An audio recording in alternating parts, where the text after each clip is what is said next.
நாளைக்கான வீடியோக்கான ஒரு ப்ரோமோ தாங்க வந்திருக்கு. ப்ரோமோ வந்து சூப்பரா இருந்துச்சு அப்படின்னு தாங்க சொல்லணும். நம்ம வீராவுக்கு வந்து கண்மணி பத்தி உண்மை எல்லாமே தெரிஞ்சு போச்சு அப்படின்னு தாங்க சொல்லணும். நம்ம வீரா வந்து மாசா வந்து மாறனோட பொண்டாட்டியா வந்து நம்ம ராமச்சந்திரனோட வீட்டுக்கு வர்ற மாரி தான் காட்டிக்கிட்டு இருக்காங்க அப்படின்னு தாங்க சொல்லணும். அதெல்லாம் பார்க்குறக்கும் சேனலை மட்டும் மறக்காம லைக் அண்ட் சப்ஸ்கிரைப் மட்டும் பண்ணிருங்க.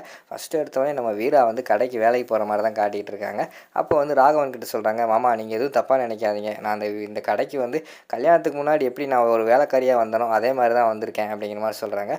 சரி வீரா, நான் உன்னை எதுவுமே நினைக்கல, நீ உன் வேலையை பாரு அப்படிங்கிற மாதிரி சொல்கிறாங்க. சரின்னு சொல்லிட்டு அன்னைக்கெல்லாம் வேலையை பார்த்துக்கிட்டு இருக்கிற மாதிரி தான் காட்டிக்கிட்டு இருக்காங்க. வீட்டில் பார்த்தா நம்ம மாறன் வந்து யோசிச்சுக்கிட்டு இருக்காரு, எங்கே போனா இந்த வீரா, நம்ம இங்கே தனியாக இருக்கோம், இங்கே இருந்தாலாவது அவளை பார்த்துக்கிட்டு இருந்தாலாவது சந்தோஷமாக இருக்கும், எங்கே போகிறா எங்கே வரான்னு சொல்லாமே போயிட்டா அப்படிங்கிற மாதிரி சொல்லிட்டு அவங்க ஒரு பக்கம் ஃபீல் பண்ணிக்கிட்டு இருக்காங்க. ஆனால் வள்ளி வந்து உட்காந்துருக்காங்க. இன்றைக்கி வந்து வீராவை பார்க்காம இந்த இடத்த விட்டு நகரவே கூடாது, அவகிட்ட வந்து நடந்த உண்மையை எடுத்து சொல்லி அவளை எப்படியாவது நம்ம வீட்டுக்கு கூட்டு போகணும் அப்படின்னு சொல்லிட்டு அவங்க வெயிட் பண்ணிக்கிட்டு இருக்கிற மாதிரி காட்டிகிட்டு இருக்காங்க. அன்றைக்கி சாயங்காலம் ஆயிடுச்சு. அதுக்கடுத்து தான் வீரா வந்து வீட்டுக்குள்ளே வர மாதிரி காட்டிக்கிட்டு இருக்காங்க. வந்து விட்டால் என் தேவசேனை அப்படின்னு சொல்லிட்டு வீட்டுக்குள்ளே வந்து நம்ம மாறன் வந்து வெல்கம் பண்ணுற மாதிரி காட்டுறாங்க. அந்த இடத்துல வீட்டுக்குள்ளே போகிறாங்க நம்ம வீரா. அங்கே போய் பார்த்தா நம்ம வள்ளியை பார்த்தோன்னே அவங்களுக்கு பயங்கரமான ஷாக். அம்மா வள்ளியம்மா நீங்கள் எதுக்குமா வந்திருக்கீங்க அப்படிங்கிற மாதிரி கேட்குறாங்க. உடனே எங்கள் வீட்டுக்கு வந்து கூட்டு போகிறதுக்காக தாம்மா வந்திருக்கேன் அப்படிங்கிற மாதிரி சொன்னோன்னே, என்னம்மா நீங்கள் புரிஞ்சுக்காமல் பேசிக்கிட்டு இருக்கீங்க, அவன் தான் புரிஞ்சுக்காமல் வீட்டுக்கு வெளியில் நின்று என்னை தொந்தரவு பண்ணிக்கிட்டு இருக்கானா, நீங்கள் இப்போ போயிட்டீங்கன்னு நினச்சேன், திருப்பி வந்துட்டீங்களாம்மா, என்னம்மா நீங்கள் இப்படிலாம் பண்ணிக்கிட்டு இருக்கீங்க அப்படிங்கிற மாதிரி சொல்கிறாங்க. இங்கே பாரு வீரா, நான் இதுக்கு முன்னாடியாவது சும்மா தான் வந்தேன், இப்போ ஒரு காரணத்தோடு தான் வந்திருக்கேன், நான் சொன்ன காரணத்தை கேட்டால் நீயே வந்து கிளம்பி வந்துடுவ அப்படிங்கிற மாதிரி சொல்கிறாங்க. அப்படி என்ன வள்ளியம்மா சொல்லுங்கள் அப்படிங்கிற மாதிரி கேட்டவொடனே, உங்கள் அக்கா இருக்கால, உங்கள் அக்கா வந்து நல்லவ கிடையாதுமா, அவள் எங்கள் வீட்டுக்கு வந்து வாழ்கிறதுக்காக வரல, அவள் வந்து எங்கள் குடும்பத்தையே சீரழிக்க வந்திருக்கா, எங்கள் குடும்பத்தையே எரிச்சிருவேன் அப்படிங்கிற மாதிரி சொல்கிறாமா அப்படிங்கிற மாதிரி சொல்கிறாங்க.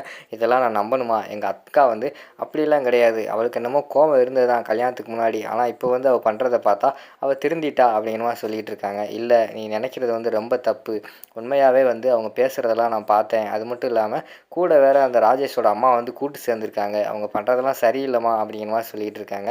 இங்கே பாருங்கள் வள்ளியம்மா, நான் உங்கள் மேலே ஒரு பெரிய நம்பிக்கை வச்சுருக்கேன், நீங்கள் வந்து பேசுகிறத பார்த்தா அந்த மாறன் வந்து உங்ககிட்ட சொல்லி கொடுத்து என்கிட்ட வந்து அப்படியே பேசுகிற மாதிரி இருக்குது, தயவுசெய்து இந்த இடத்த விட்டு கிளம்புங்கம்மா, அவங்க முன்னாடியே நிற்காதீங்கம்மா அப்படின்னு சொல்லிட்டு எரிச்சப்பட்டு பேசுகிறாங்க.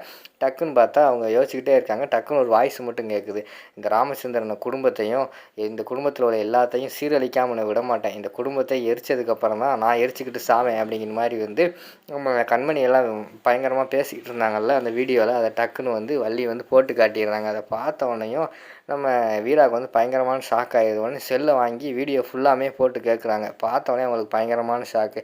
என்ன வள்ளியம்மா சொல்கிறீங்க, எங்கள் அக்கா இப்படியா பண்ணுவா அப்படிங்கிற மாதிரி கேட்டவொடனே, ஆமாம்மா எனக்கே ஷாக்கிங்காக தான் இருந்துச்சு, நான் அதனால தான் நீ நம்ப மாட்டேன்னு சொல்லி தான் நான் வந்து வீடியோலாம் எடுத்துகிட்டு வந்திருக்கேன் அப்படிங்கிற மாதிரி சொல்கிறாங்க.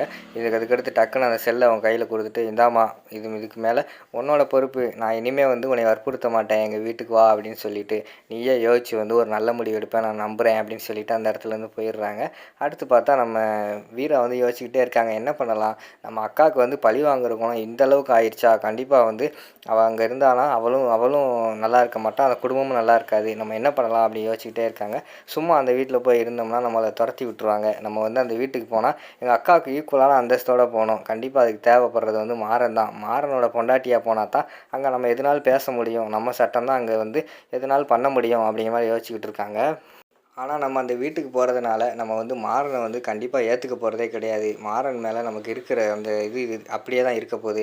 ஆனால் அந்த வீட்டுக்குள்ளே போகணும்னா இப்போ நமக்கு தேவைப்படுறது மாறன் தான், மாறனோட மனைவியாக போனால் தான் நம்ம அங்கே என்ன சொன்னாலும் கேட்பாங்க, நமக்கு ரைட்ஸ் இருக்குது, அதனால் வந்து மாறனோட மனைவி அந்த வீட்டுக்கு போய் தான் ஆகணும்னு சொல்லிட்டு நம்ம வீரா வந்து கிளம்புற மாதிரி காட்டிக்கிட்டு இருக்காங்க. அதோட பார்த்தீங்கன்னா இந்த எபிசோட் இந்த ப்ரோமோ வந்து முடிச்சிடுறோம்.